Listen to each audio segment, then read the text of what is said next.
we're very privileged to have Mr. Greg Young. He's the Regional Director for ADRA for the South Pacific, so he looks after all the South Pacific area. But he's done a number of assignments over in the Ukraine, and he's come to share with us some of his experience and what ADRA is doing over in Ukraine. So I'll hand it over to you, Greg, and thank you for coming today to share with us.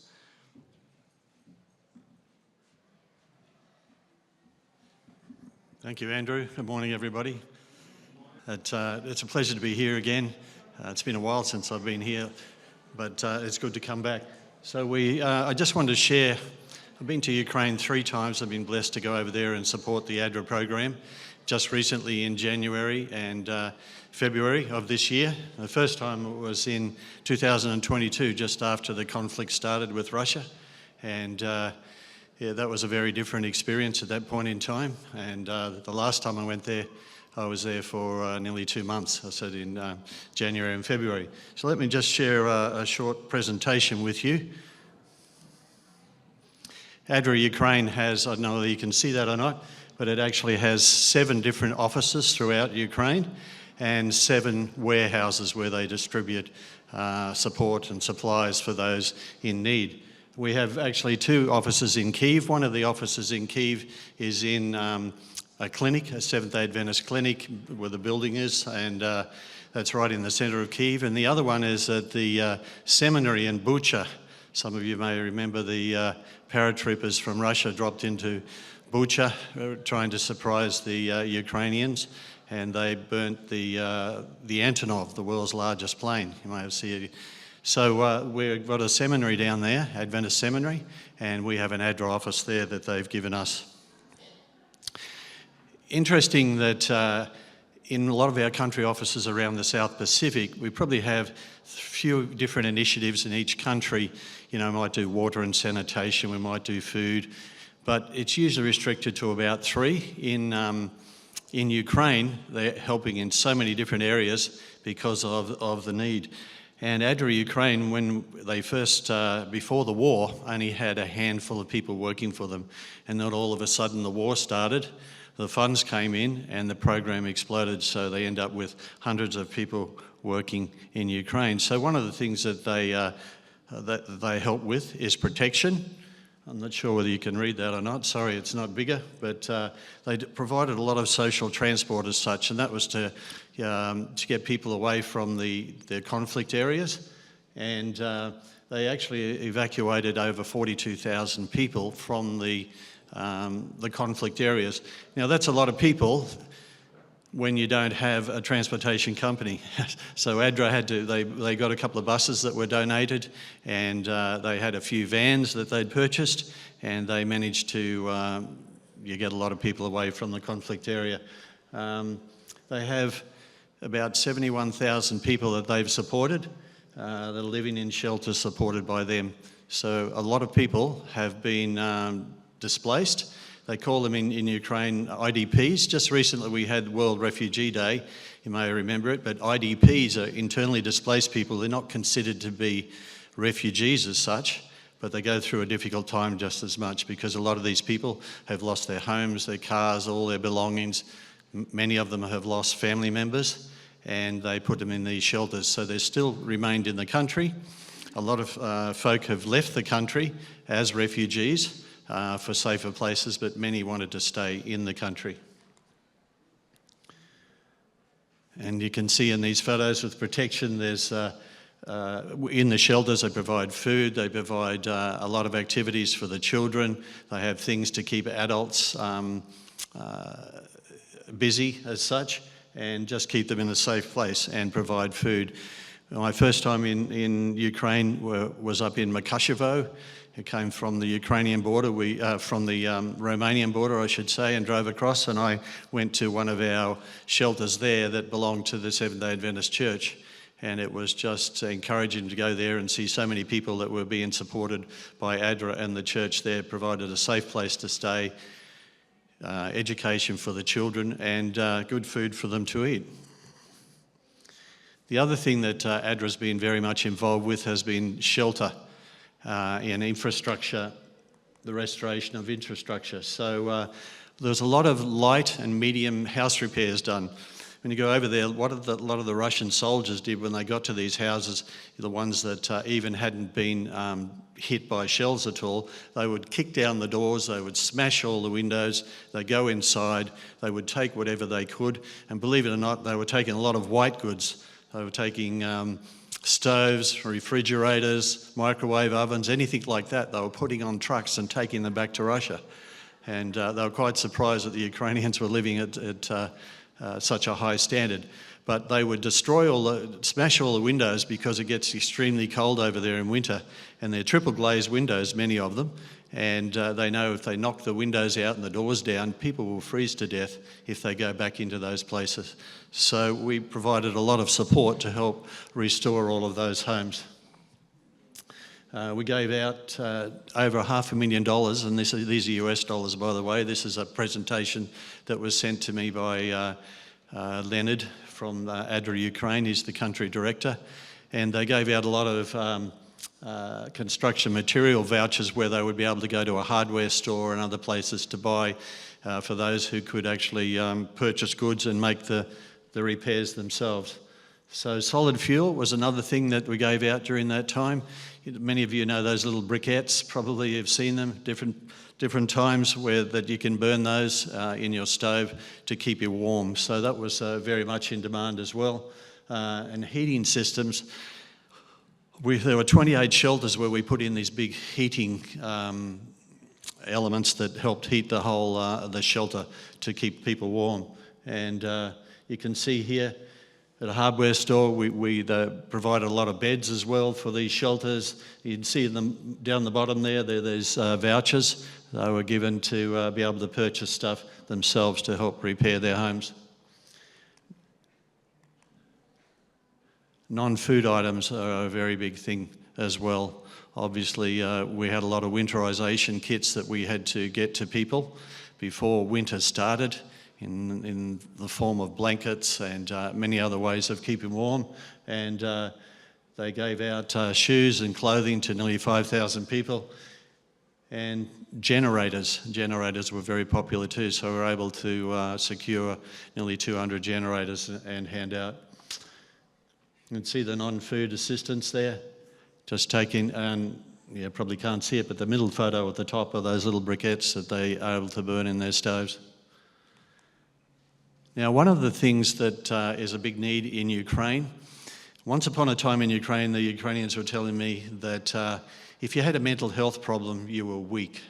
You know, we're Ukrainians, we're tough. You don't have mental health problems.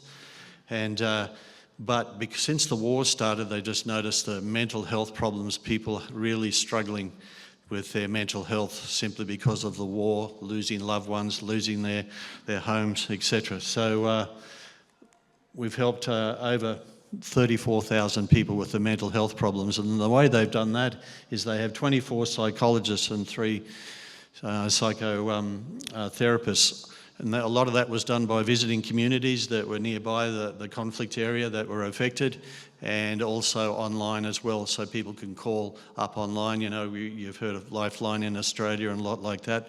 That's what they were doing over there, and it's very much in need. Cash assistance, multi-purpose cash assistance is provided, and to the tune of over $16 million worth of cash that was given out. The cash amount that was given each time was determined by the government, so that all NGOs working there would be giving out the same amount to people, so there wasn't you know, some NGOs giving more than others, so it was determined by the government, enough for them to live for 2 weeks. And then they would come back again. Food security, of course, they distributed over 60 tonnes of food, huge amount of food for an agency to distribute. Food vouchers, they would get food vouchers as well to over 200,000 people. And you can see the food assistance over there. Bread is a very big thing. While I was over there, I had a lot of borscht. I hadn't had borscht before, but actually it's very delicious. And so they were feeding me borscht and these mushroom soups and all different types of bread, which is typical staple diet for them. Water and sanitation, hygiene kits were a big thing over there. They drilled 6 wells actually in areas, and that was primarily, you may have heard of where the dam was bombed and the dam walls came down and water just flooded such a big area there. So we drilled a lot of wells down in that area to help them get fresh water once again.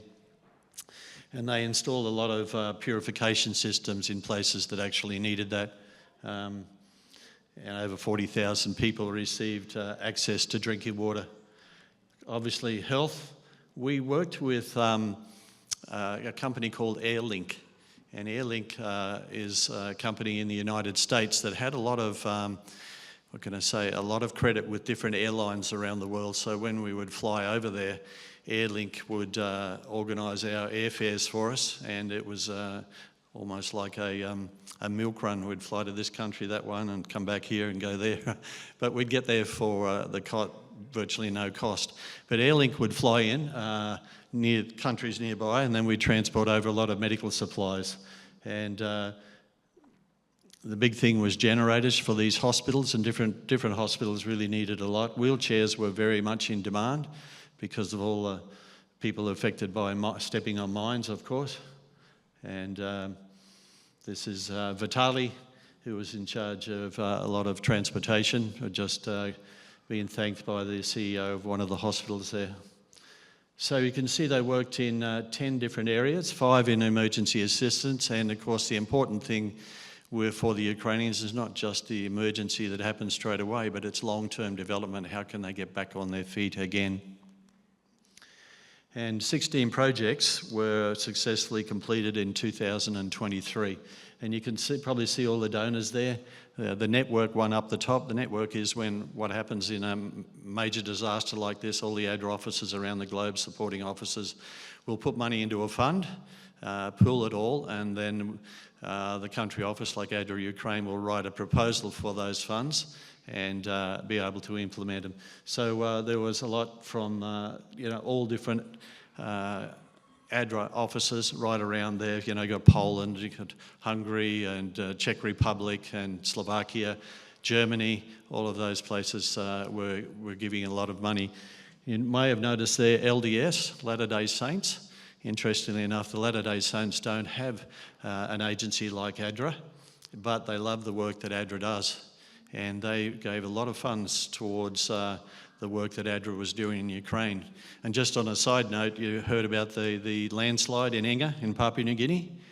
We recently coordinated a disaster up there, and we put so many funds towards it, and LDS approached me and they said, look, we would like to support as well. So they gave us $35,000 to help support the response up there. So LDS are very big supporters, believe it or not, of the Seventh-day Adventist Church, or well, of ADRA anyway, put it that way.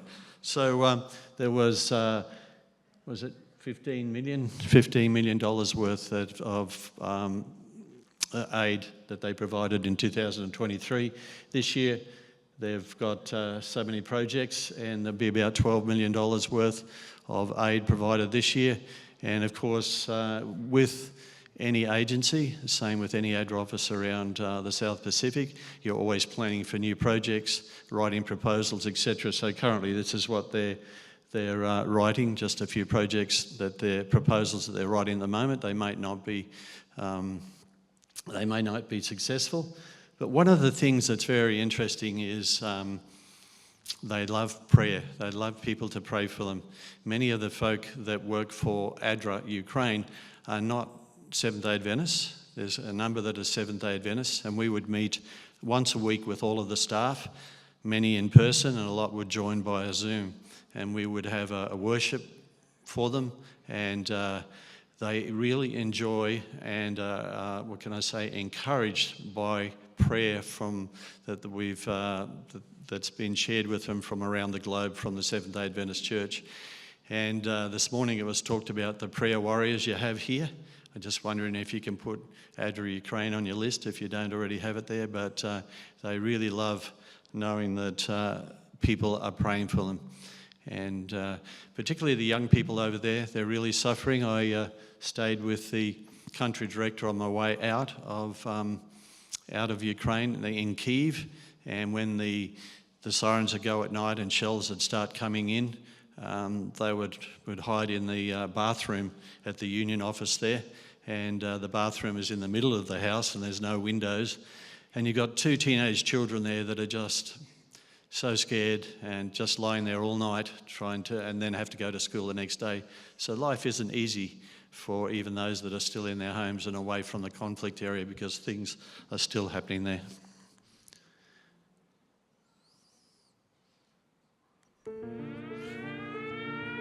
Two excruciating years ago, we faced the new reality.